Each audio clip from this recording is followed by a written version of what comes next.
بسم الله الرحمن الرحيم الحمد لله رب العالمين وأفضل الصلاة وأتم التسليم على سيدنا مولانا وحبيبنا وشفيعنا Muhammad.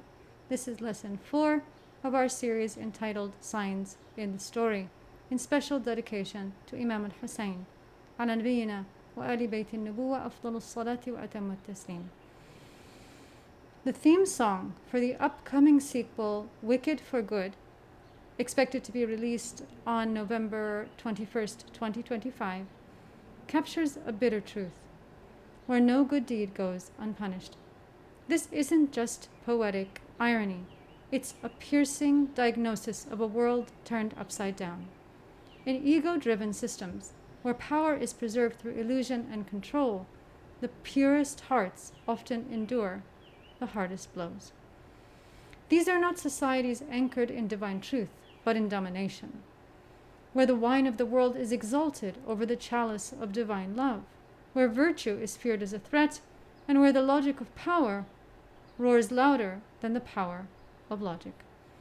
In such a world, humility is mocked, compassion is exploited, and principled defiance is labeled dangerous.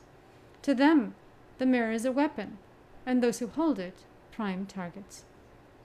Indeed, men are known by their stances, and perhaps the ones most fit to unravel the arrogant are the humble. For nothing wounds the ego more than witnessing its defeat in the very one it deemed inferior. Thus, where modernity meets ego with ego, birthing its illegitimate post-child and leaving a legacy of destruction, we must meet ego with heart, birthing prophetic inheritance and bequeathing a banner of prosperity. We might recall how the Hamlet verdict, despite clearly upholding the virtues of chastity, privacy, dignity, and chivalry, all while honoring the agency and sanctity of women in the Sharia and insisting that virtue need not be virtual, was nevertheless met with resistance from those who claimed to be its very vanguards. It begs the question, what exactly did they see in it? Why did it unsettle them so profoundly, as if awakening some buried fragility or breaking the spell of a collective trance? As the hadith says, إِنَّ مِنَ الْبَيَانِ لَسِحْرًا. Indeed, in some sorts of eloquence, there is enchantment. Fiction only becomes truly powerful when anchored in divine reality. One of the most magnificent superpowers of unconditionally loving parents is their ability to momentarily inhabit the fictional tasawwur of a child, not to manipulate, control, or coerce, but to gently cradle the child within their own unfolding narrative, allowing them to flourish emotionally and spiritually, while skillfully making motherly edits. No psychologist can do that, and very few Sufi masters can. But for a loving parent, whose fitra remains pure, it is simply second nature. This epic character, khuluq azim, is but a glimpse of the prophetic heart and mind. It is this capacity that breeds the sacred skill of deriving truth from fiction, not from falsehood, but from deep compassion, knowledge, and wisdom, the emblems of prophetic character. The divine feminine can heal us all. Religion is not texts, it is tarbiyah. It is the ability to cradle the beginning fitra of a child through the sharia to realize the end fitra in us all. This is not just the mother's hero arc, it is the fitra hero arc, the prophetic hero arc. Sallallahu alayhi wa ala alihi wa sallam. And so if anyone had any other hero story trending in their head, I dare say the drastic change in their social media feed might just be the mirror of their own dystopian arc. Do reflect on the fact that no one can truly be a devout Muslim without being a decent human being. The task of the classical commentators is to expound on both the direct and indirect indications within the hadith reports through linguistic and cross-textual examination. However, when the objective is to derive a comprehensive understanding of the character of the Messenger of God, sallallahu alaihi wa alihi wasallam, it is indeed a matter so great that even with deep study perhaps only the imagination might reach. What a massive amount did the predecessors leave for the latter generations to unearth. We have much to learn about how to live Islam in present times. This is a direct quote from our essay entitled A Commentary on the Hadith of Women's Intelligence, linked under this lesson. Tragically, many who claim adulthood were never cradled in the prophetic way, and therefore cannot cradle another. More tragic still is that without metafiqh, even those with outward sacred knowledge may remain trapped in a self-centered universe, incapable of perceiving the sacred horizon beyond their own tasawwur, let alone guiding others toward it. And what then is social media but the diametrical opposite of this prophetic mode? Where the parent enters the story to nurture, social media infiltrates to dismantle. Where the prophetic heart listens with love, it listens only to echo. Fueled by greed, competition, and the lust for dominance, it is insincere, performative, and profoundly self-centered. It does not cradle, it invades. It does not nurture, it corrodes. It does not cultivate growth, it imposes monoculture. It does not reflect, it parrots. It does not ascend. It flattens, numbs, and dumbs down. Where the prophetic heart seeks meaning, social media seeks metrics. Where truth is born of compassion, it is silenced by algorithms. And those who were never cradled will be the first to mistake virality for validation, and noise for knowledge. In such a world, it is no wonder that fiction, when wielded with truth, becomes a threat. For to a people conditioned to perform, sincerity is unbearable. To a people trained to follow trends, tradition is dangerous. And to a people immersed in illusion, a mirror is a weapon. The Messenger of God, sallallahu alaihi wa alihi wasallam, was more merciful to all of creation than the most unconditionally loving mother is to her own child. God says that he sent him for no other reason but to be a mercy to the worlds. وَمَا أَرْسَلْنَاكَ إِلَّا رَحْمَةً لِلْعَالَمِينَ. But if even the world of imagination is not devoid of prophetic mercy, how can our present reality be genocide? It can only be because of how far we have strayed from the prophetic way. In tasawwur, even before hukum, can the Sharia be revitalized to breathe new life into a world destroying itself? Can the sacred law be revived to cradle the aching soul of humanity? We at Fitra Foundation believe so, but beyond belief, we make it so. And more than just claim it, we rise up to name it. It is called metafiqh. In Islamic epistemology, the maxim rings clear. الحكم على الشيء فرع عن تصوره. Judgment upon a thing is but a branch of one's conception of it. Before people judge anything, a person, an event, a principle, they first form an image of it in their minds. That image, tasawwur, becomes the foundation of their judgment, hukum. And that image is not formed in isolation. It is shaped by influence, molded by narrative, and projected onto the mirror of the soul. Thus, whoever controls the tasawwur ultimately controls the hukum.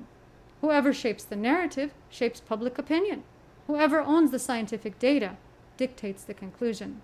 Whoever commands surveillance governs movement, and whoever defines your tasawwur defines you. So if you don't own your soul, perception will own you. This is the essence of social media. Not just distraction, but domination, manipulating conception in order to manipulate judgment. And that manipulation becomes a power play, a way to discredit real substance in order to preserve artificial control. Thus, truth becomes irrelevant if perception can be manufactured. This is how moral relativism takes root, when people derive right and wrong not from revelation, but from reputation. When they seek validation from followers rather than moral clarity from God. When instead of beginning at the principle and using it to carve the most beautiful image of the self, they begin at the personal and use it to chisel away at the principle. Perhaps Shiz University would be better named Shizzle, the University of I. Those who seek approval will always distort their vision, bending themselves to fit what is praised and avoiding what is condemned. But those who seek God will see clearly, judge justly, and walk the road of integrity with courage, even if it is lonely. If hukum follows tasawwur, then the greatest act of spiritual resistance is to anchor one's conception of reality in divine truth, not in public perception. This is the power of sacred knowledge. It builds a compass no algorithm can hijack. Perhaps it's time we reconsider who the true freedom fighters are. And this is what made Alphaba both a hero and a villain. And this is what made Sayyiduna al-Hussein, the great grandson of the Messenger of Allah, sallallahu alayhi wa alihi wasallam, the icon of truth, integrity, justice, and freedom, a man so great, a khuluq so epic, that perhaps only the kind of imagination that defies gravity can hope to grasp. In Wicked, the wizard's only strength lies in performance, in his ability to shape perception. He crafts the tasawwur of Alphaba as wicked, not because she is, but because she threatens the illusion he must preserve. Through spectacle and propaganda, he convinces the people to fear what is true. Does it sound familiar? This is the world we live in now. The wizard is the influencer machine, the echo chamber. The power to manipulate tasawwur has been digitized, weaponized, and placed in everyone's hands. And when people derive morality not from revelation, but from curated perception, the soul is lost. Thus, Alphaba's real power is perceptual. She sees through the glitter, the gimmicks, the grandiose lies. She refuses to trade truth for applause, and for that she is vilified. She is the one who cannot be deceived, and so she becomes the one most feared. This is a foreshadowing, a glimpse of the final test humanity will face. For on Judgment Day, the digital dystopia will become a real reckoning. The curtain will fall, the algorithm will die, and all that will remain is truth. This is where sacred tradition gives us an anchor. This same pattern is seen in the story of Karbala. Imam al-Hussein, the beloved grandson of the Prophet, upon him and his household be peace and blessings, stood against a corrupt regime and was labeled a rebel for it. His refusal to legitimize injustice cost him his life. Like Alphaba, he became a public enemy, not because he sought war, but because he refused to worship a lie. But unlike fantasy endings, he did not escape. He was not spared.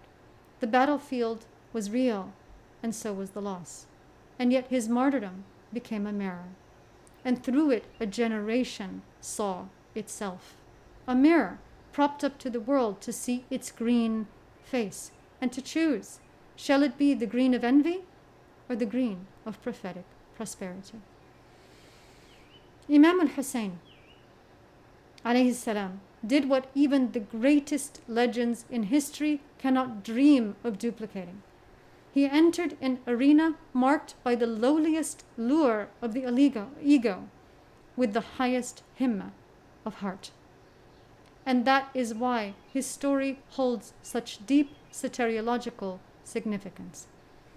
While fiction seeks to dramatize the timeless struggle between good and evil, leaving behind only whispers of happy endings, Imam al-Hussein's towering virtues in his stand against the Yazidi regime were the true embodiment of that struggle, a tragic ending that lives on for eternity.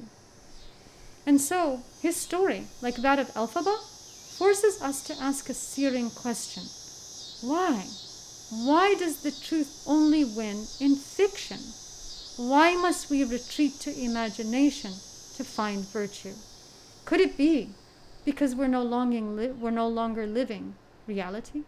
Could it be that our claim to fighting the matrix is the very virtual game keeping us trapped inside it? When we render truth into entertainment, heroism into fantasy, and the heart into a servant of the ego, we build a world no better than Oz, glittering, performative, and built on lies. The divine journey of the human being moves from the fitra to the soul to the heart, from the primordial to the infant to the parent. This is the path of the Sharia, the way of parental action that purifies adult perception. Elphaba's defiance of gravity lay in her ability to rise above the deep distortions of reality planted within her by her parents and by the society they upheld.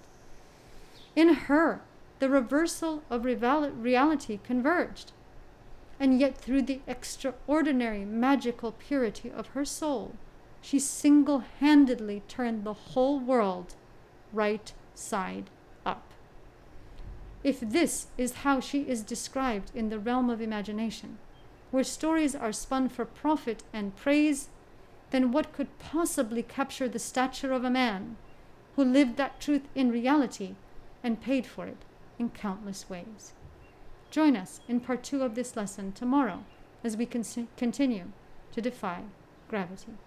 اللهم صل على سيدنا محمد نور الأنوار وسر الأسرار وترياق الأغيار ومفتاح باب اليسار سيدنا محمد المختار وآله الأطهار وأصحابه الأخيار عدد نعم الله وإفضاله والحمد لله رب العالمين.